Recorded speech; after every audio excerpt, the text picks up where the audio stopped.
وبلغنا على رسوله النبي الكريم ونحن على ذلك لمن الشاهدين والشاكرين فالحمد لله رب العالمين. عزیزان باوقار، آئیے انتہائی خلوص و محبت و عقیدت و صد احترام کے ساتھ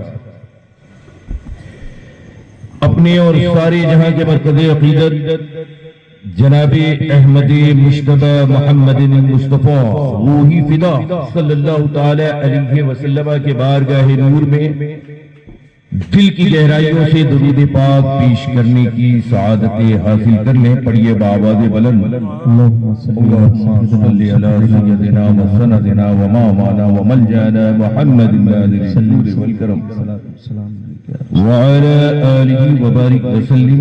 الصلاة والسلام علیک سیدی یا رسول اللہ. قادریم نار عیب یا غوث اعظم میزنم. قادریم نار عیب یا غوث اعظم میزنم. دم شیخ احمد رضا خان قطب عالم میزنم.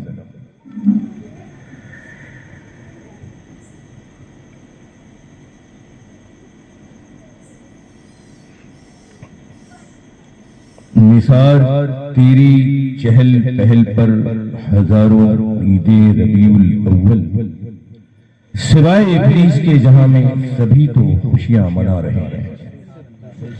عزیزان محترم، ماشاءاللہ رات کے تقریباً 2 بجے آپ سبھی سنی خوش عقیدہ اسلامی بھائی، میرے نوجوان اور چھوٹے چھوٹے بچے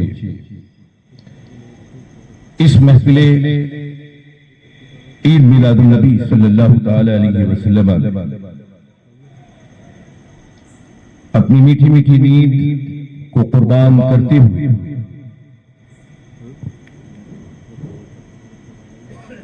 اس محفل پاک میں جلوہ گر ہے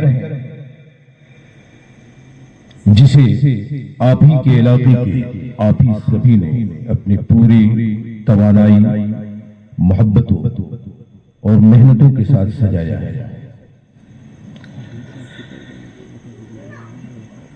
میرے آنے میں تاخیر ہوئی، اس کے لیے میں آپ سبھی سامعین سے معذرت چاہتا ہوں. جلسے کے روح رواں حضرت مولانا مصنع رضا صاحب، ایوب رضا صاحب و دیگر تمام اہل اسٹیج، ان کا اشارہ جب تک ہوگا میں چند جملے آپ کے پیش نظر کر کے گزر جانا چاہوں گا.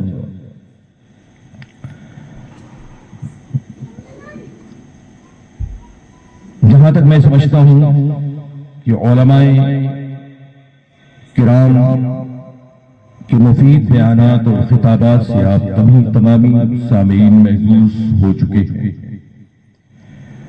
اور ملک کے نامور مقبول ترین شاعر اور مداح نبی صلی اللہ تعالی علیہ وسلم حضرت مولانا رفیق رضا مد ظلہ النورانی نے اپنے منفرد انداز میں مرکز اہل سنت کے تقاضے کی تکمیل کرتے ہوئے آپ سبھی کو محظوظ کیا، اور بڑی خوشی ہوئی کہ آپ نے ان کی دعوت پہ لبیک کہتے ہوئے سنت رسول پاک صلی اللہ علیہ وسلم اپنے چہرے پہ سجانے کا وعدہ کیا. رب کائنات آپ تمامی سامعین کو اس پہ عمل پیرا ہونے کی توفیق عطا فرمائے. آمین.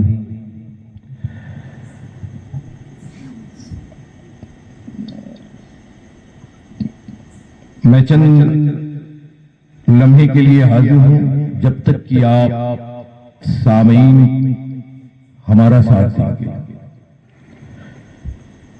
بہت زیادہ تھکے تو نہیں ہیں؟ نہیں، ماشاءاللہ.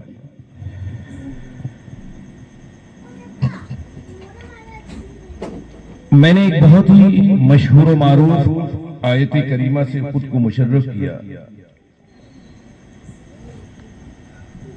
رب ارشاد فرماتا ہے وَمَا خَلَقْتُ الْجِنَّ وَالْإِنسَ إِلَّا لِيَعْبُدُونِ.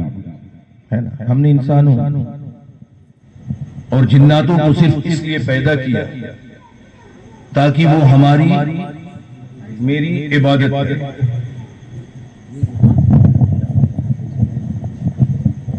درود پاک پڑھیں. اللہم صلی علی سیدنا مسندنا ومولانا وملجانا محمد معدن الجود والکرم وعلی آلہ وبارک وسلم. الصلاۃ والسلام علیکم سیدی یا رسول اللہ.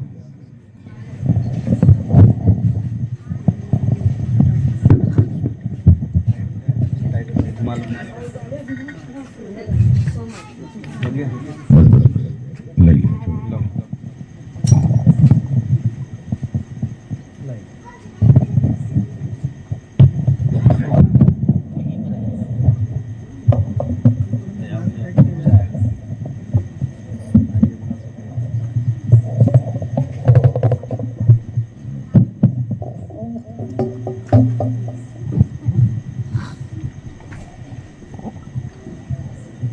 اللہ کا بے پناہ احسان ہے کہ رب قدیر نے ہمیں اشرف المخلوقات میں پیدا کیا. کتنا تو سوچتے ہیں. دیکھیے دنیا کی کوئی شے ایسی نہیں ہے جو بے مقصد ہے. رب کائنات کی جتنی بھی تخلیق ہے، مخلوقات ہے، کسی نہ کسی مقصد اور افادیت کے ناطے. اور دنیا اور نظام فطرت کا یہ مسلمہ حقیقت ہے کہ جب کوئی شے اپنے مقصد اصلی سے ہٹ جاتی ہے، افادیت کو کھو دیتی ہے، تو وہ شے بیکار ہو جاتی ہے. بے شک آپ قیمتی موبائل استعمال کرتے ہیں، بڑے سے بڑے شو رومز کے اسمارٹ واچ استعمال کرتے ہیں. ہم اپنی زندگی میں مختلف اشیاء استعمال کرتے ہیں. آپ کے پاس ایپل کا موبائل ہے، آپ اپنے سینے سے لگا کے رکھتے ہیں، واچز کو اپنے کلائیوں میں باندھتے ہیں. مگر کب تک بات؟ جن حضرات کو جانا ہے ان کے لیے میری مکمل اجازت. جو لوگ سننا چاہتے ہیں وہ لوگ بیٹھے. تو آپ جب غور کریں گے تو آپ کو ایک بات کا مکمل یقین ہو جائے گا. میں بڑے سادے انداز میں بولتا ہوں، کلم الناس علی قدر عقولہم کے مطابق بولنے کی کوشش کرتا ہوں. مجھے خطابت کا نہ جلوہ دکھانا مقصود ہوتا ہے اور نہ کوئی ناموری کی خواہش ہوتی ہے. میں چاہتا ہوں کہ میرے جملے سے میرے بھائی، میرے نوجوانوں کا کچھ اصلاح ہو جائے اور دین کو سمجھ ہے نا. تو میں نے یہ کہا کہ کوئی شے جب تک اپنے افادیت اور مقصد کے ساتھ قائم و دائم رہتی ہے، وہ شے اپنی جگہ پہ برقرار رہتی ہے، عزت و احترام کے ساتھ رہتی ہے، اپنے مقام پہ رہتی ہے. یہ مائی اس لیے یہاں پہ ہے کہ کسانے نے، بنانے والے نے جس مقصد کے لیے بنایا، وہ مقصد اس مائی سے پورا ہو رہا ہے نا. یہ لائٹ اس لیے لگانے والے نے لگایا ہے کہ لائٹ کے لگانے کا مقصد یہ ہے کہ یہاں روشنی ہو. یہ اپنے مقصد اور افادیت کے ساتھ ہے. آپ اپنے موبائل کو اپنے سینے کے پاکٹ میں اس لیے رکھ رہے ہیں کہ موبائل بنانے کا جو مقصد، آپ کے خریدنے کا مقصد جو وہ اس موبائل کے اندر موجود ہے. وہ اپنے فنکشن کو مکمل طور پہ 100% پورا کرے۔ میں بہت تمہیدی گفتگو نہ کرتے ہوئے اپنے مقصد اصلی کی جانب آتا ہوں کہ دو چیزیں ہوتی ہیں۔ کبھی کبھی وہ شے جو بہت ہی اعلیٰ مقام پہ ہوتی ہے، عزت و تکریم کے ساتھ ہوتی ہے، اور انسان بڑا اپنے محنت کی کمائی کی رقم لگا کر بڑے شوق سے خرید کے لاتا ہے۔ آپ جب خرید کے لاتے ہیں تو یہ موبائل بڑے شو روم میں خوبصورت شیشے میں بڑے خوبصورت انداز میں پیک کیا ہوا آپ کو ملتا ہے۔ شیشوں میں آپ دیکھتے ہیں یہ بڑا قیمتی موبائل ہے، بڑے حفاظت سے رکھا ہوا ہے۔ آپ خرید کے لاتے ہیں، استعمال کرتے ہیں، اس وقت تک استعمال کرتے ہیں جب تک وہ موبائل چلتا ہے، اور جب موبائل ڈیڈ ہو گیا، اپنا مقصد پورا ہو کر دیا، مقصد کو پورا نہیں کر پا رہا ہے، اپنے مقصد سے ہٹ گیا ہے، تو آپ کیا کرتے ہیں؟ اسے کچرے کے ڈبے میں اٹھا پھینکتے کہ نہیں پھینکتے؟ وہ پڑا ہوتا ہے کسی گھر کے کونے، بہت کرتے ہیں تو کسی بازار اور مارکیٹ میں لے جا کر کے کوڑیوں کے دام میں بیچتے ہیں کہ نہیں بیچتے؟ یہ مائک اس وقت تک یہاں کام آ رہا ہے اور بڑے بڑے خطبہ اور بڑے بڑے شورا کے سامنے ہیں، ہم اس کی عزت کرنے پر مجبور ہیں کیونکہ یہ اپنا مقصد پورا کر رہا ہے۔ جس دن یہ مقصد کھوئے گا اس دن میں کباڑ میں پھینکا ہوا نظر آئے گا۔ سمجھ رہے نا؟ دنیا کی ہر شے، آپ کے گھر میں بھی سینکڑوں چیزیں ہوں گی جس میں کبھی آپ نے بیش بہا قیمتیں خرچ کر کے آپ بڑے شوق سے لائے ہوں گے، لیکن آج آپ کے کال کوٹری میں وہ اشیاء پھینکی ہوگی۔ مانتے ہیں کہ نہیں مانتے؟ سمجھ رہے ہیں میری بات؟ تو آج کے دور میں ہمارا جو مقام ہے، ہماری جو حیثیت ہے، پوری دنیا ورلڈ لیول میں جو ہماری حالت ہے، خود ہمارے ملک میں جو ہمارا کنڈیشن ہے، آپ بتائیں ہمارا لیول کہاں پہنچ گیا؟ کیا ہم علمی میدان میں کامیاب ہیں؟ کیا ہم معاشی میدان میں بہت زیادہ عروج حاصل کر چکے ہیں؟ کیا ہم پولیٹیکل اعتبار سے ہمارا لیول، ہمارا پیراگراف ہائی ہے؟ بتائیں کیا بزنس کے ورلڈ میں دنیا میں ہمارے چند ایسے نام ہیں جسے دنیا والے نام لینے پہ مجبور ہیں؟ بتائیں نہیں۔ میدان سیاست میں دیکھیں ہم اٹھا کے حاشیے پہ پھینک دیے گئے، دنیاوی تعلیم ہو اس میں بھی ہمارا نام نمود کہیں نہیں، معاشیت کے میدان میں بھی ہمارا کوئی وجود نہیں ہے۔ کسی اعتبار سے قوم مسلم اس زمانے میں، اس وقت میں اس قابل نہیں ہے کہ کسی بھی ڈپارٹمنٹ میں نام لے کے کہا جائے کہ اس ڈپارٹمنٹ میں مسلمانوں سے بڑھ کے کوئی قوم نہیں۔ توجہ چاہوں گا، اس بات کو مانتے ہیں کہ نہیں مانتے؟ کسی بھی اعتبار سے ہم قابل ذکر نہیں ہے آج کے دور میں۔ میں دنیاوی اعتبار سے بات کر رہا ہوں، اخروی اعتبار پہ ابھی نہیں آیا۔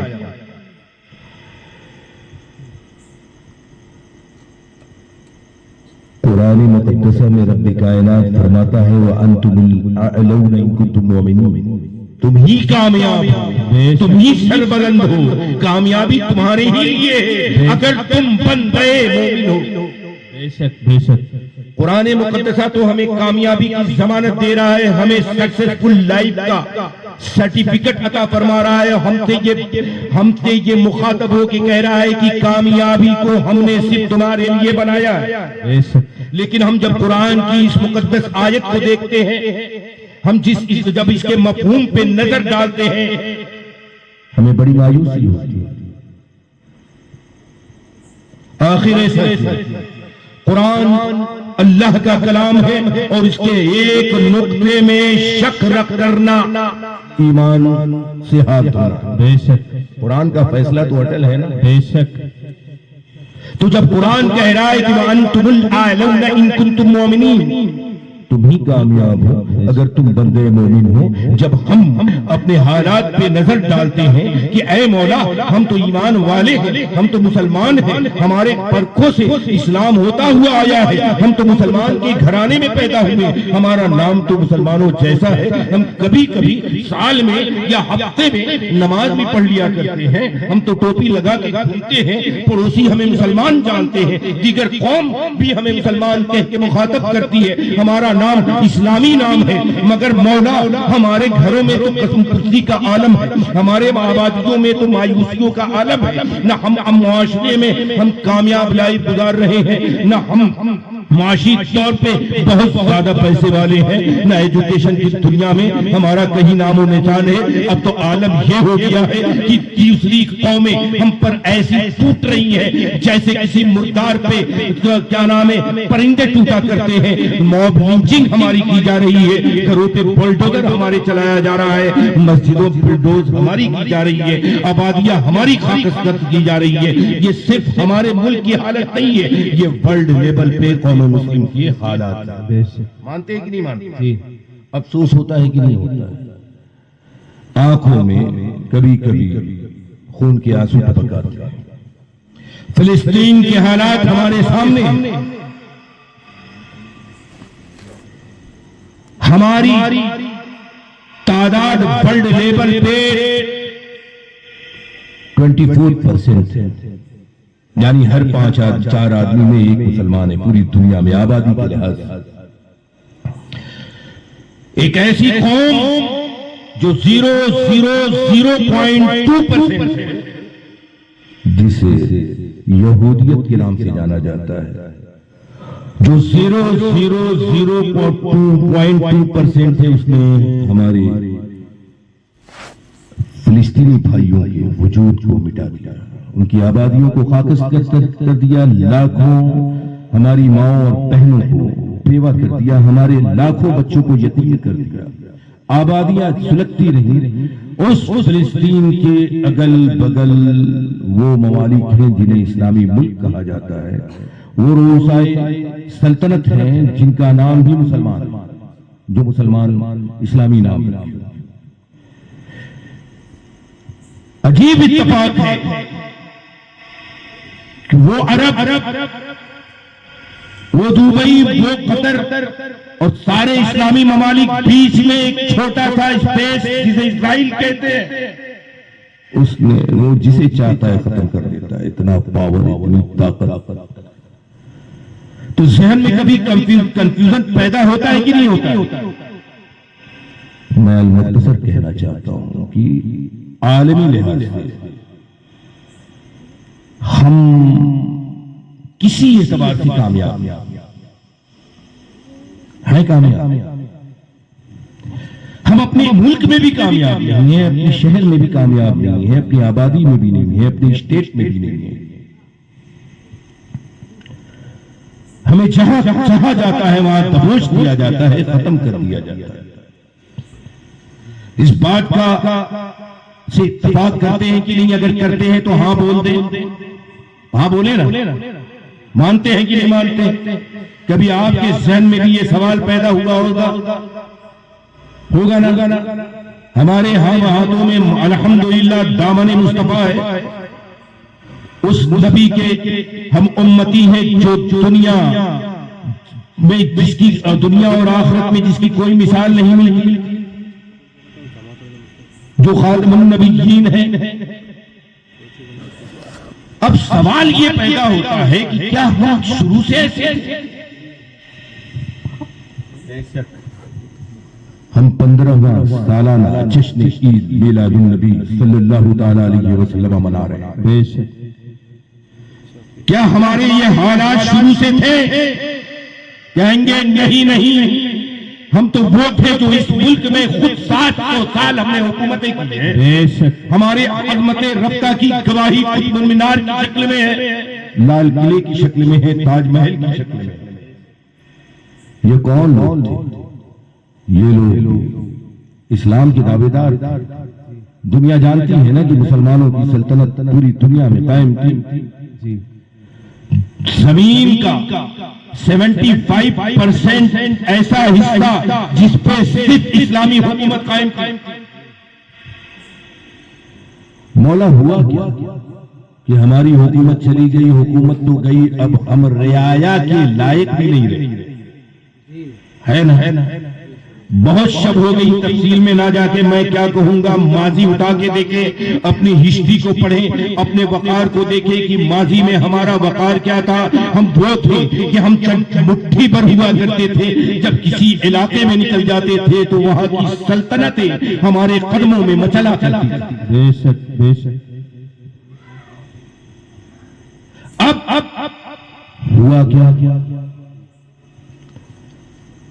میں بہت تفصیلی گفتگو نہ کرتے ہوئے میں بس یہی کہوں گا، رب نے ارشاد فرمایا وما خلقت الجن والانس الا لیعبدون، ہم نے انسانوں اور جناتوں کو صرف اس لیے پیدا کیا تاکہ وہ ہماری عبادت کریں۔ اب اس پہ تھوڑی دیر گفتگو کی دیکھیے۔ انسان کا مقصد ہے، اللہ نے تخلیق صرف اس لیے کی کہ وہ عبادت کرے اپنے خالق حقیقی۔ مقصد زندگی تو یہ ہے، کوئی شے جب اپنے مقصد سے ہٹ جایا کرتی ہے وہ شے پھینک دی جاتی ہے، اپنی جگہ پہ سلامت نہیں رہتی۔ بات سمجھ میں آ رہی؟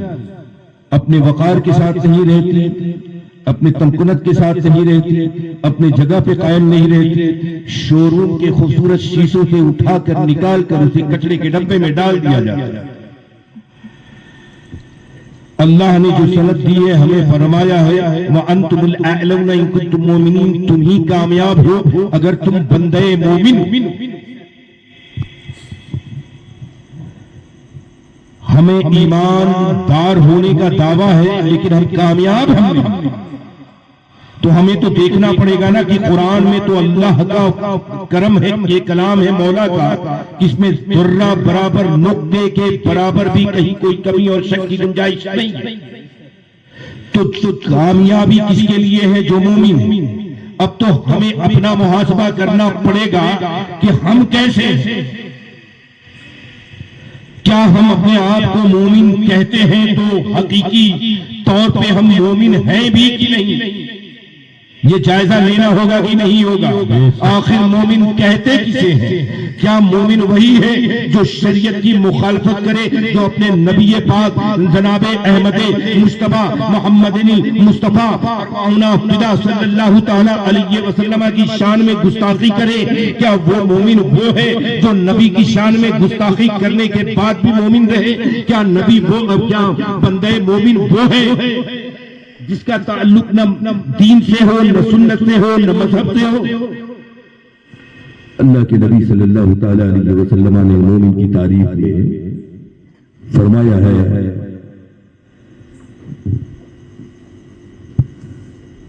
میرے بھائی آپ تھوڑا دیر بیٹھیں، انشاءاللہ تعالی آپ کا فائدہ ہوگا۔ تم میں سے کوئی بندہ مومن اس وقت تک ہو نہیں سکتا جبکہ تمہارے دل میں میری محبت تمہارے ماں باپ اور اولاد اور دنیا کی ہر شے سے زیادہ نہ ہو جائے۔ بے شک بے شک۔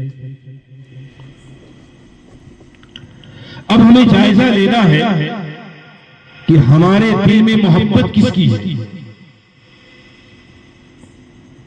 کیا ہمارے دل میں اپنی نبی کی محبت دنیا کی ہر شے، اپنے ماں باپ، اپنی اولاد سے زیادہ ہے؟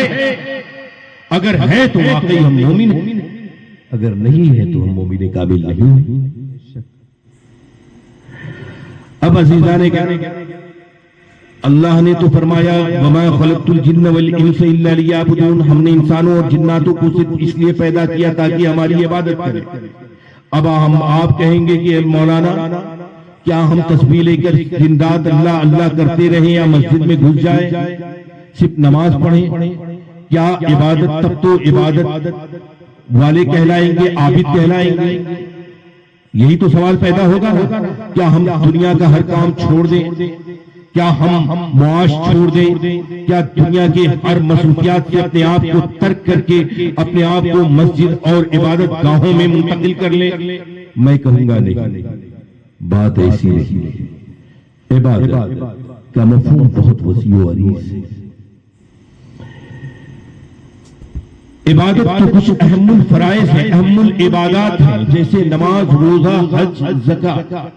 یہ مختلف حالات میں، مختلف کنڈیشن میں نماز تو سب پہ فرض ہے، حج سب پہ فرض نہیں ہے، روزہ ہر صحت مند مسلمان عاقل بالغ مرد و عورت پر فرض، حج صاحب استطاعت پہ فرض، زکوٰۃ صاحب مال پہ فرض۔ تو یہ اہم العبادت۔ اب آپ کہیں گے کہ پھر اللہ نے صرف عبادت کے لیے پیدا کیا تو دوسرا ہمارا کام کیا یہ کرنا جائز نہیں ہوگا؟ میں بہت تفصیل میں نہ جاتے ہوئے میں ایک مثال آپ کو دوں گا۔ آپ بھی انسان، ہم بھی انسان، اور بھی انسان۔ اس راجستھان کی سرزمین پہ خواجہ اجمیری کو پوری دنیا جانتی ہے۔ آج ہر قوم، مذہب و ملت کے لوگ ان کی بارگاہ میں خراج عقیدت کے لیے تشریف لاتے ہیں۔ بات سمجھ میں آ رہی ہے کہ نہیں آ رہی؟ کیوں؟ کیونکہ اللہ کے برگزیدہ بندے تھے، اللہ کے ولی کامل تھے۔ آپ نے سیدی اعلیٰ حضرت کا نام سنا، حضور سرکار مفتی اعظم ہند کا نام سنا، حضور سرکار تاج الشریعہ کا نام سنا، کچھ برگزیدہ بندے، وہ بھی انسان۔ آخر وجہ کیا ہے کہ ایسے انسان ہیں کہ دنیا سے تشریف لے جانے کے بعد بھی ہزاروں برس انسانی زندگی میں، انسانی دلوں میں زندہ رہتے ہیں، اور کروڑوں لوگ ایسے ہیں کہ مر جاتے ہیں تو ان کے پوتے بیٹے اور ان کے گھر والے بھی انہیں بھول جایا کرتے ہیں۔ وجہ کیا ہے؟ سبب کیا ہے کہ وہ جب تک دنیا میں تھے لوگ ان کے پیچھے چلا کرتے تھے، دنیا سے جانے کے بعد آج لوگ ان کے مزاروں پہ والہانہ انداز میں حاضر ہو کر کے خراج عقیدت پیش کیا کرتے ہیں۔ میں یہی کہوں گا کہ انہوں نے مقصد اصلی کے مطابق زندگی گزاری تھی۔ اللہ نے جس مقصد کے لیے پیدا کیا تھا، ایک لمحے کے لیے وہ مقصد سے غافل نہیں ہوئے تھے۔ اللہ نے فرما دیا وما خلقت الجن والانس الا لیعبدون، ہم نے انسانوں اور جناتوں کو صرف اس لیے پیدا کیا تاکہ وہ ہماری عبادت کریں۔ آپ کہیں گے کہ کیا ہم 24 گھنٹہ عبادت کریں؟ میں کہوں گا نہیں۔ اگر عبادت کا مفہوم دیکھنا ہے تو سیدی اعلیٰ حضرت کی زندگی کو پڑھ لو، اگر عبادت کے مفہوم کو دیکھنا ہے تو مفتی اعظم ہند کی سوانح کو پڑھ لو، آپ کو اگر عبادت کے اس مفہوم کو اور مقصد اصلی کو دیکھنا ہے تو خواجہ اجمیری کی سیرت طیبہ کو پڑھ لو، اگر آپ کو مقصد اصلی کو جاننا ہے تو اپنے بزرگان دین کی سوانح حیات کو پڑھ لو۔ کیسے؟ ایک بندے نے سوال کیا، جب ہمارا مقصد صرف عبادت ہے تو کیا ہمارا دوسرا کام کرنا؟ میں نے کہا بے شک ہر کام کرنا عبادت بن سکتا ہے۔ کہا کیسے؟ میں نے کہا کہ بالکل سمپل ہے، آسان ہے، اسی سے جب ایک بندہ ایمان اور عقیدے کے محافظت کے بعد وہ یہ سوچ لے کہ میں دنیا کا ہر وہ کام جو کروں گا وہ اپنے نبی کی سنت کے مطابق کروں گا، شریعت کی روشنی میں کروں گا، جب یہ بندہ سوچ کے اپنی زندگی گزارتا ہے کہ میں بحیثیت مومن ہمارا ہر کام اپنے نبی کی سنت کی روشنی میں ہوگا، تو بندہ سو رہا ہوتا ہے عبادت ہو رہی ہوتی ہے، بندہ چل رہا ہوتا ہے عبادت ہو رہی ہوتی ہے، بندہ بول رہا ہوتا ہے عبادت ہو رہی ہوتی ہے، بندہ کھا رہا ہوتا ہے عبادت ہو رہی ہوتی ہے، بندہ اپنے بال بچے بیوی کے لیے رزق کما رہا ہوتا ہے، عبادت ہو رہی ہوتی ہے. ایک بندے کامل کا ایک ایک لمحہ، ایک ایک سانس، ایک ایک پل عبادت میں رب کائنات شمار کرتا ہے. کب جب وہ یہ سوچ لیتا ہے کہ میں چلوں گا تو سنت رسول پاک کے مطابق چلوں گا، جب کھاؤں گا تو اپنے نبی کے سنت کے مطابق کھاؤں گا، جب بولوں گا تو اپنے نبی کے سنت کے مطابق بولوں گا، جب کسی سے معاملہ کروں گا تو نبی کے سنت کریمہ کے مطابق کروں گا. دنیا کا ہر کام جب کروں گا تو شریعت کے دائرے میں رہ کے کروں گا. تو یقین جانے ایک ایک لمحہ، ایک ایک پل، ایک ایک معاملہ عبادت میں رب کائنات شمار کرتا ہے. پھر زندگی اتنی قیمت ہو جاتی ہے کہ جب زندہ رہتا ہے تو لوگوں کا ازدحام رہتا ہے، جب دنیا سے چلا جاتا ہے تو برسوں برس تک لوگوں کو یاد کرتے ہیں. آج قاضی شریعہ کو دیکھیں، اسی آیت کریمہ کی مصداق ہے. آج مفتی اعظم ہند کو دیکھ لیں، آج پوری دنیا کے ان اکابرین کو دیکھ لیں، ان کی زندگی ایسی ہی تھی کہ اپنے کبھی بھی اپنے رب کی مرضی کے خلاف ایک سانس بھی نہیں لیا. نعرہ تکبیر، نعرہ رسالت، جشن عید میلاد النبی، علماء اہل سنت. جب مقصد سے ہم ہٹیں گے گاجر مولیوں کی طرح کاٹ کے پھینک دیے جائیں گے. یہ حقیقت ہے، اسے مانے یا نہ مانے، کوڑے دان میں پھینک دیے جائیں گے. اللہ نے ہمیں بے تحاشا اپنے انعام سے نوازا. آج ہماری حالت کیا ہے؟ آج ہماری کنڈیشن کیا ہے؟ آپ بتائیں، آج سوچیں، کیا رب نے ہمیں صرف دنیا کمانے کے لیے بھیجا تھا؟ کیا ہم صرف ایک نام کے مسلمان نہیں بن کے رہ گئے؟ بتائیے میرے بھائی، ہمیں بدلنا ہوگا. میں بھی ایک واقعہ بیان کرتا ہوں. کچھ پریکٹیکلی معاملات ہوتے ہیں جو عبرت بن جاتے ہیں. میرے والد گرامی شہزادے حضور صدر شریعہ مفتی اعظم بنگال حضرت علامہ مفتی ثناء المصطفیٰ علیہ رحمۃ اللہ کی ایک بڑے عزیز دوست، انہیں کا ایک بیٹا، انہوں نے اپنے بیٹوں کو بہت ہائی ایجوکیشن دیا، بڑی اعلیٰ تعلیم دی. المختصر یہ کہ وہ ڈسٹرکٹ مجسٹریٹ یعنی ڈی ایم بن گیا. میرے والد گرامی کے وصال کے بعد ان کے والد کا بھی وصال ہوا. چونکہ قربت تھی، ڈی ایم صاحب نے مجھے نماز جنازہ کے لیے بلایا اور کہا کہ حضرت مجھے تو نماز جنازہ کا طریقہ نہیں معلوم، تھوڑا بتا دو. میں نے کہا کہ بھائی جنازہ حاضر ہے، جلدی آپ کیسے سیکھیں گے؟ دعائیں یاد کرنی پڑتی ہیں. بڑی کوشش کیا اس بندے نے لیکن سیکھ نہیں سکا. نماز ہو گئی. اب وہ نماز کے بعد زارو قطار روتا رہا اور یہ چلاتا رہا کہ میرے باپ نے ایسی تعلیم تو دی کہ دنیا کے بڑے بڑے مقتدر شخصیات مجھے سلوٹ کرنے پہ مجبور ہیں. میرے گھر کے سامنے بڑی سے بڑی گاڑیاں کھڑی ہیں، بڑے بڑے افسران مجھے سلامی داغتے ہیں، لیکن آج احساس ہو گیا کہ مجھ سے زیادہ بد نصیب اس زمین میں کوئی نہیں ہے کہ جس باپ نے مجھے اتنا اعلیٰ تعلیم دی، دنیا اتنا روشن کر دیا. اس باپ نے یہ مجھے تعلیم نہیں دی کہ میں اپنے باپ کا نماز جنازہ بھی پڑھ سکوں، مجھے دعا بھی یاد آئے. اور وہ اس قدر رنجیدہ ہوا کہ اس کی آنکھیں لال ہو گئی، غمگین ہو گیا. اور اس کے بعد تدفین کے بعد کہتا ہے کہ اب یقیناً میں خود ایسی تحریک چلاؤں گا کہ میری آبادی میں کوئی ایسا بچہ نہ ہو جو اپنے باپ کا جنازہ نہ پڑھا. آپ بتائیے، آپ بھی بیٹھے، آپ نے اپنے والدین کا جنازہ تو ضرور پڑھا ہو یا پڑھنے والے ہوں، اپنے دادا دادی باپ کسی نہ کسی کو اتفاق ہوتا. میں یہ محفلیں میلاد پاک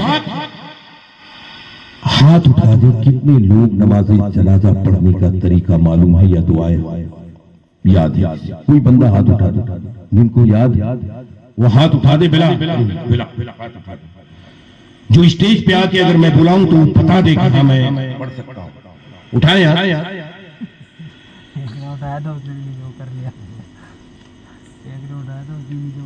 ایسی بھائی ہر جلسے میں ہو.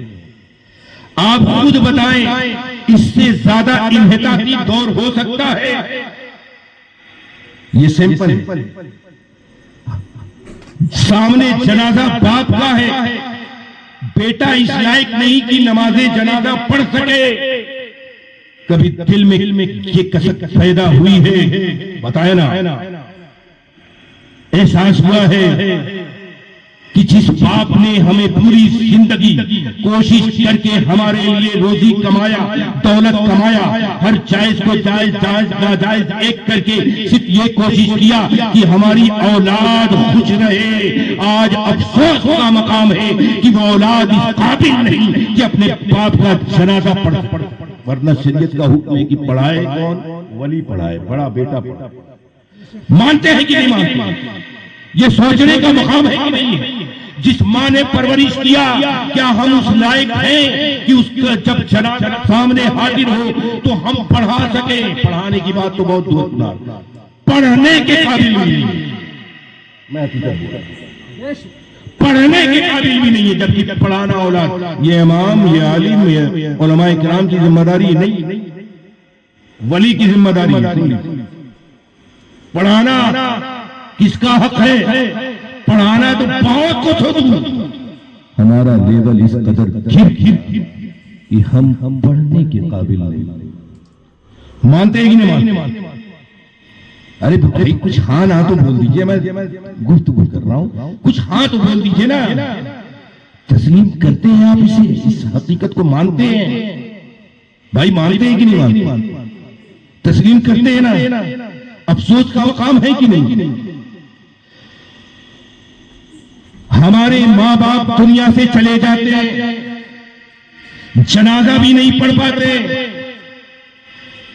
جبکہ دنیا سے جانے کے بعد وہ زیادہ حقدار ہماری خدمت کے ہوتے ہیں. دنیا میں زندہ رہے ہم کچھ بھی خدمت کر لیں، وہ مانا اس کا اجر تو اللہ ضرور ہمیں دے گا، لیکن دنیا سے وصال کرنے کے بعد وہ ان کی روحیں منتظر ہوتی ہیں کہ ہم نے دنیا میں اولادیں چھوڑی ہیں، وہ ہمارے لیے سال ثواب کرے گا، ہمارا بیٹا، ہماری بیٹی، ہماری بیوی. آج ہوتا کیا ہے؟ سال میں ایک بار اولادیں مدرسوں میں آتی ہیں اور کہتی ہیں کہ حضرت ابا کا سال آنا ہے، قرآن خوانی کرانا ہے، چند بچے دے. بتائیے آپ کے گاؤں میں مدرسہ ہوگا، قرب و جوار میں ہوگا، فون کریں گے کہ حضرت قرآن خوانی کہاں ہے بھائی؟ ابا کا سالانہ ہے، اماں کا فاتحہ ہے. یہ بڑے شرم کی بات ہے. یہ ہم اس لائق ایک ختم قرآن پاک میں باپ کے نام پہ سال بخش پڑھ. مانتے کہ نہیں مانتے؟ ریڈی میڈ قرآن خوانی. بھائی اولادوں کا حق ہے، بیٹیوں کا حق ہے، بیٹوں کا حق ہے، بیوی کا. ٹھیک ہے، اللہ نے آپ کو استطاعت بخشی ہے، ہندوستان کی درجنوں مدرسے میں آپ پڑھوائیں، لیکن بنیادی اور پہلا حق تو آپ کا ہے نا. مانتے ہیں کہ نہیں مانتے؟ اللہ نے تو ہمیں عبادت کے لیے پیدا کیا تھا، لیکن اہم الفرائض کا عالم یہ ہے. حضرت ابھی حال ہی میں مسجد میں نماز پڑھ رہا تھا، میرے سامنے ایک بزرگ آپ جیسے نماز پڑھ رہے تھے میرے سامنے. میں سلام پھیر کے بیٹھا تو میرے سامنے تھے. تو سجدے میں جب جا رہے تھے تو سجدے میں مسئلہ ہے نا، معلوم ہے کہ نہیں ہے کہ پیر کے ایک انگلی کا پیٹ زمین سے ٹچ ہونا فرض، 3 کا لگنا واجب ہے، 5 کا لگنا سنت ہے. یہ مسئلہ جانا گیا. یہ سجدے کا فرض ہے کہ آپ کے پیروں کے ایک انگلی کا پیٹ زمین سے ٹچ ہو. اگر ایک بھی نہیں ہوا تو گویا فرض سجدے کا ادا نہیں، سجدہ ہوگا ہی نہیں، نماز سرے سے منعقد ہوگی. تو ان کے 5 اس سجدے میں پیر ہی الٹا کر دیتے تھے، مطلب انگلیاں ایسے ہونی چاہیے تو ناخن کو ٹچ کرتے. اور بعض اٹھی ہوتی تھی نماز کے بعد میں نے سلام کیا. میں نے کہا چچا آپ نماز کب سے پڑھ رہے ہیں؟ ارے میں 42 سال سے اس مسجد کا متولی ہوں اور جماعت میں رہتا ہوں. میں نے کہا ماشاءاللہ اللہ نے آپ کو اس مقام پہ رکھا ہے، لیکن نماز ایسی ہی پڑھتے ہو؟ ہاں ایسی پڑھتا ہوں. میں نے کہا اگر نماز ایسی ہی پڑھتے ہو 42 سال سے تو میں مسجد میں ہوں ایک وقت کی بھی نماز نہیں. اتنا کہنا تھا بھڑک دے کے کہ ارے آپ کہاں سے آئے ہیں؟ بڑے بڑے کئی درجن امام بدل چکا میں. ہاں کئی درجن امام بدل چکا اور کسی نے یہ مسئلہ نہیں بتایا. میں نے کہا آپ کئی درجن امام بدل چکے ہو لیکن مسئلہ یہی ہے آپ کی نماز نہیں ہوئی اور طے آیا.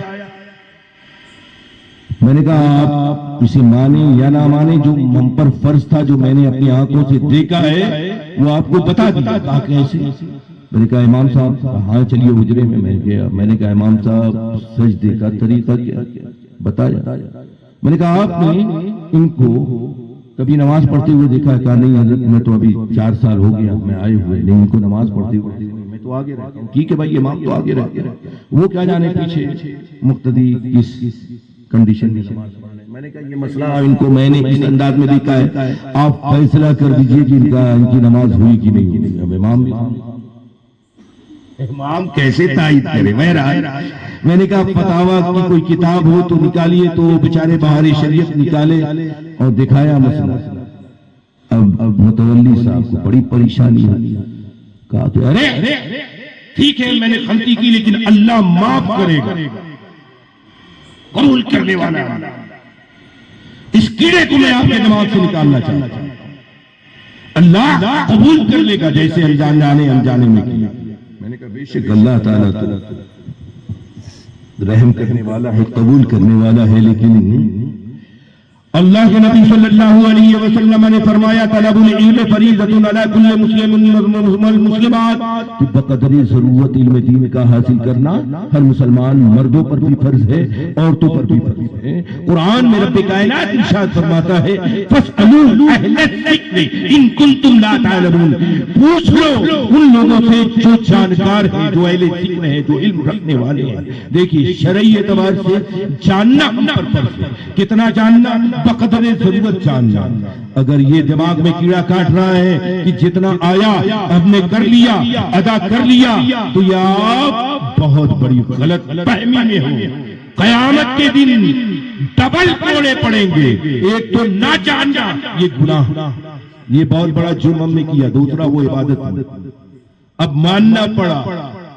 اب جو ماننا پڑا تسلیم تو کیا. میں نے کہا عاقبت بچا لے، ابھی بھی اللہ نے زندگی دی ہے، کوشش کرے توبہ کرے علم دین سیکھے، اور جو نمازیں آپ کی نہیں ہوئی ہیں اس کو لوٹانے کی کوشش کرے. اللہ کا فضل ہے کہ میں ان کو قائل کر کے نکلا. اور جو چلانا شروع کیا یہ ایسے ایسے امام کو لایا، کوئی نہیں بتایا. میں نے کہا امام تو آگے رہتا ہے، امام کیا جاتا آپ کی نماز ہوئی کہ نہیں ہوئی. پہرے ہے میرے بھائی، یہ قیامت کے دن یہ عذر نہیں رہے گا کہ آپ نہیں جانتے. نہ جاننا کوئی دنیاوی اعتبار سے بھی اور اخروی اعتبار سے بھی عذر نہیں ہے.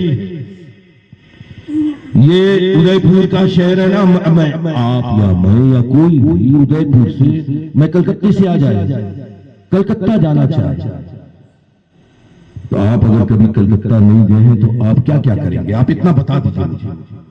آپ کو میں کہوں کل کلکتہ جانا ہے تو آپ کیا کریں گے؟ بولیے نا بھائی، کچھ تو بولیے.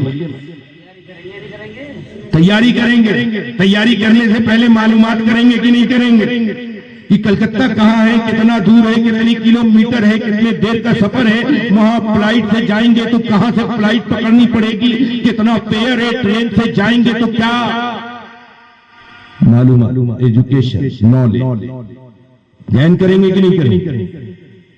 اگر میں ایسا کروں یا آپ ایسا کریں کہ کلکتہ جا رہے گئے، اسٹیشن پہ ٹرین آئی، کوئی بھی بیٹھ گئے اور سوچے پہنچ جائیں گے، تو کبھی کلکتہ پہنچیں گے، کبھی منزل پہ پہنچیں گے. اگر میں ایسے ہی بیٹھوں یا آپ بیٹھیں تو پتا چلا کہاں پہنچ گئے. زندگی بھر سفر کرتے رہیں گے، منزل مقصود پہ نہیں پہنچیں گے۔ بات سمجھ میں آ رہی ہے؟ منزل مقصود پہ نہیں پہنچیں گے، منزل کبھی آپ کو حاصل نہیں ہوگی، بھٹکتے رہیں گے، کبھی بھی وقت ضائع ہو جائے گا، زندگی چلی جائے گی، لیکن مقصد کا حصول نہیں ہوگا۔ مقصد کا حصول کب ہوگا؟ صحیح نالج۔ مقصد کا حاصل کب ہوگا؟ صحیح علم ہو۔ مقصد کا حاصل کب ہوگا؟ صحیح ادراک ہو۔ جتنے زیادہ معلومات آپ حاصل کریں گے، منزل اتنے ہی قریب آپ کے نظر آئے گا، وقت ضائع نہیں ہوگا، آپ کا ایک پیسہ برباد نہیں ہوگا، وقت پہ منزل بھی آپ کو سامنے نظر آئے گی اور آپ کامیاب نظر آئے گی۔ نعرہ تکبیر، نعرہ رسالت، جشن عید میلاد النبی، علماء اہل سنت، نعرہ تکبیر، نعرہ رسالت۔ دنیا کا کام، بیٹا جوان ہوا 24 سال کا، کہا ابا ہم کاروبار کریں گے، تجارت کریں گے، کیا آپ اسے 10 لاکھ روپیہ دے دیں گے فوراً؟ لے بیٹا یہ پیسہ کام دیں گے؟ نہیں دیں گے، کہیں گے بیٹا تجھے کام کرنا ہے، پہلے نالج لے، سیکھ لے، کاروبار کو سمجھ لے، تب پیسہ لے، کاروبار لگائے گا تو تجھے کاروبار میں پروفٹ حاصل ہوگا۔ اگر ایسے ہی دیا، بچے نے دکان کھول لیا، نہ جانتا ہے نہ سنتا ہے، تو 10 لاکھ میں 11 لاکھ کبھی کر پائے گا کہ 10 لاکھ کو زیرو کرے گا کہ نہیں کرے گا؟ تو میرے بھائی، علم اسی لیے ضروری ہے۔ دنیا میں جب کچھ ہم کرنے جاتے ہیں تو 50 لوگوں سے رابطہ کرتے ہیں کہ بھائی یہ کام ہم شروع کرنے جا رہے ہیں۔ جو ایکسپرٹ ہوتا ہے آپ اس سے کانٹیکٹ کرتے ہیں، معلومات کرتے ہیں، نالج گین کرتے ہیں، اس کے بعد آپ شروع کرتے ہیں کہ نہیں کرتے ہیں؟ کوئی بھی نیا کام کرنے جائیں، دنیاوی کام کرنے جائیں تو آپ اپنے رشتہ داروں سے معلوم کرتے ہیں، دوستوں احباب سے معلوم کرتے ہیں، لیکن جب آخرت کی بات آتی ہے تو بس جتنا جان رہے ہیں اللہ قبول کر لے گا۔ چلے گا یہ؟ چلے گا؟ ہرگز نہیں چلے گا میرے بھائی، نہیں چلے گا۔ اب آپ بتائیے کہ ہم اس قابل نہیں کہ اپنے ماں باپ کا جنازہ پڑھ سکے، قابل ہے؟ کتنے افسوس کی بات، ہم قابل نہیں کہ صحیح ہم میں سے 10 لوگ بھی، میں گارنٹی کے ساتھ کہتا ہوں ایسے نہیں ہیں جو نماز کے صحیح مسائل اور جن کی نمازیں درست ہوتی ہوں، اگرچہ آپ کو برا لگے گا میں لیکن حق بولتا ہوں۔ آپ بتائیے، آپ اپنے ضمیر سے فیصلہ کیجئے کہ کیا آپ کی نمازیں ہوتی ہیں؟ ماں یجوز بہ الصلاۃ، قرات آپ کی نماز کے مسائل کو جانتے ہیں، باریکیوں کو جانتے ہیں، 50 سال سے نماز پڑھ، نماز صحیح ڈھنگ سے ادا کرنے میں ہوگی، قیامت کے دن آپ نہیں بچ پائیں گے کہ میں جانتا نہیں، اللہ معاف کرے۔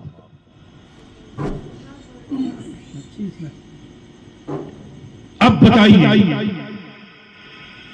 یہ ہماری منزل تو آخرت ہے نا، یہ لمیٹڈ لائف ہے ہماری، اس کی اینڈنگ کب ہو جائے کوئی کہہ نہیں سکتا۔ کیا ہم کبھی ہمارے ذہن و فکر میں یہ بات پیدا ہوتی ہے کہ ہمیں اپنے قبر کی تیاری کرنی ہے؟ آخرت میں میدان محشر میں ہمیں اللہ کے بارگاہ میں ہمیں اپنے اعمال کا حساب دینا ہے۔ بتائے مقصد تو یہی ہے کہ ہم اللہ کی رضا کے مطابق زندگی گزارے۔ میرے بھائی، اب بھی اگر آپ اور ہم آنکھ نہیں کھولیں گے تو جو ہماری کنڈیشن ہے اس سے بدترین کنڈیشن پیدا ہو جائے گی۔ آج ہی اگر یہ 1500 سالانہ جشن عید میلاد النبی صلی اللہ تعالی علیہ وسلم منا رہے ہیں،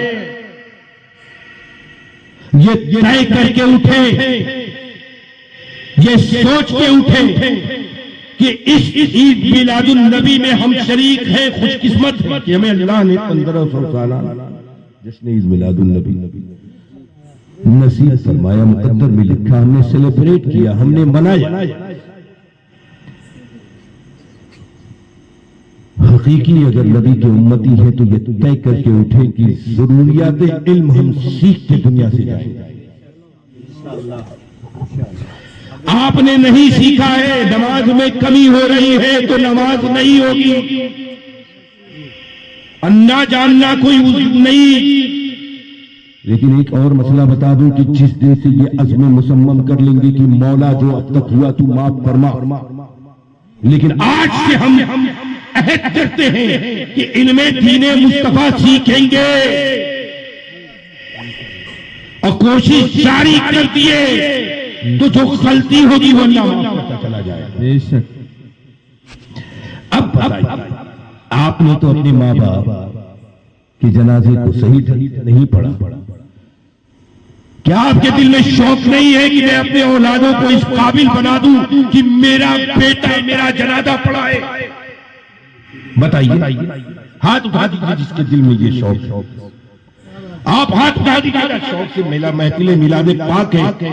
کیا آپ عہد کرتے ہیں کہ اب میں ایسا کروں گا کہ جہالت کی کالی رات چلی جائے گی، علم کی روشنی پھوٹے گی اور اس علاقے کا بچہ علم دین مصطفیٰ سے روشن و تابناک ہوگا؟ انشاءاللہ. ہاتھ اٹھا دیں انشاءاللہ. ہاتھ اٹھائیے. اب کوئی اولاد ایسی نہیں ہوگی، اس قابل تو ضرور ہوگی کہ سامنے باپ کا جنازہ ہو تو سینہ چوڑا کر کے آئے کہ امام صاحب میرے باپ نے مجھے اس قابل بنایا ہے کہ نماز جنازہ میں پڑھا. بے شک بے شک. بہت خوب. سبحان اللہ. بے شک. گھر میں فاتحے کے لیے امام یا مؤذن صاحب کو نہ بلائے.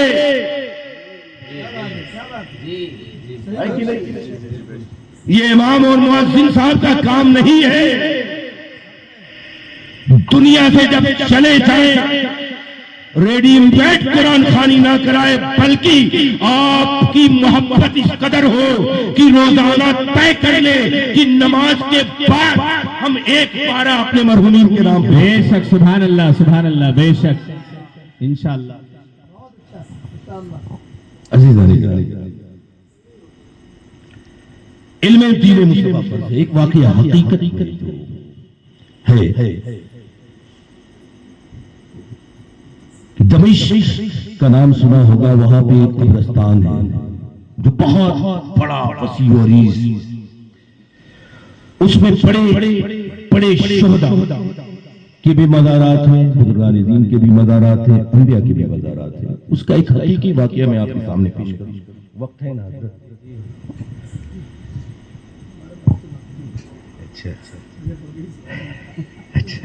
وقت ہے آپ کے پاس؟ ہاتھ اٹھا دینا تھوڑا. ماشاءاللہ. سبحان اللہ. کیا کہنا ہے. جزاک اللہ. تو مختصراً میں بیان کر رہا ہوں حقیقی واقعہ. گورکن ہوتا ہے نا جسے ہم اپنی زبان میں گورکن کہتے ہیں، قبر کھودنے والا. آپ کے یہاں بھی ہوگا قبرستان. تو گورکن تو علاقے کا سب سے کمزور انسان ہوتا ہے، پڑھا لکھا تو ہوتا نہیں، مزدور طبقہ ہوتا ہے. ایک گورکن کے پاس دمشق کی آبادی سے ایک خاتون آتی ہے اور کہتی ہے کہ ایک قبر تیار. بھائی ہم بھی اپنی آبادیوں میں جاتے ہیں اور کہتے ہیں کہ قبر تیار کرو، قبر تیار کرو. تو ایک خاتون آتی ہے دمشق کی اور کہتی ہے گورکن سے کہ قبر تیار کرو. وہ قبر تیار کر دیتا ہے. کچھ دیر کے بعد جنازہ آتا ہے. چند لوگ ہوتے ہیں جنازے کے ساتھ. جنازہ رکھ دیا جاتا ہے. گورکن قبر میں اترتا ہے تاکہ لاش کو لٹا سکے. گورکن یہ کہتا ہے کہ جیسے ہی میں قبر میں اٹھا، جنازے کو قبر میں لٹایا تو قبر ایک خوبصورت باغ میں تبدیل ہوئی. ایسا حسین منظر ہو گیا کہ ہر طرف سر شبت شاداب باغیچہ، خوشبودار پھولیں، اور ایسا منظر تو میں نے دنیا میں کہیں دیکھا بھی نہیں تھا، تصور بھی نہیں کیا. اور دیکھتا ہوں کہ دو گھوڑسوار آتے ہیں، اس جنازے کو لے کے چلے جاتے ہیں. یہ دیکھا تھا کہ وہ بے ہوش ہو گیا. لوگوں نے دیکھا، نکالا باہر. اب وہ بے ہوش رہا. لوگ جلدی سے تدفین کا عمل کر کے جس مرحوم کے لیے قبر تیار کیے تھے چلے گئے. اب اس کو اٹھایا گیا، یہ ہوش میں آیا. اب جب کسی کو بتایا تو کسی کو یقین نہیں. ایسے ہی کہا ہوگا.